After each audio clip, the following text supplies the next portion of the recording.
if you want to enable or disable app notifications on Redmi Note 14 Pro Plus 5G, then first of all you need to open the settings.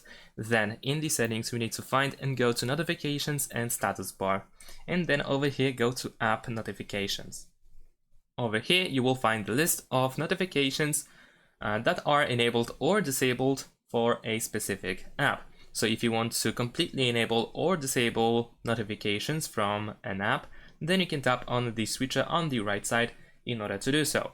You can also go into the app in order to find even more options for notifications. And in some cases we have some individual options that are as a result of the app settings or something. So that is pretty much it. And if you want to, you can also sort not by the time received, the last received notification, but you can also sort by a number of notifications. You can also show apps that can show notifications first, and so on and so forth.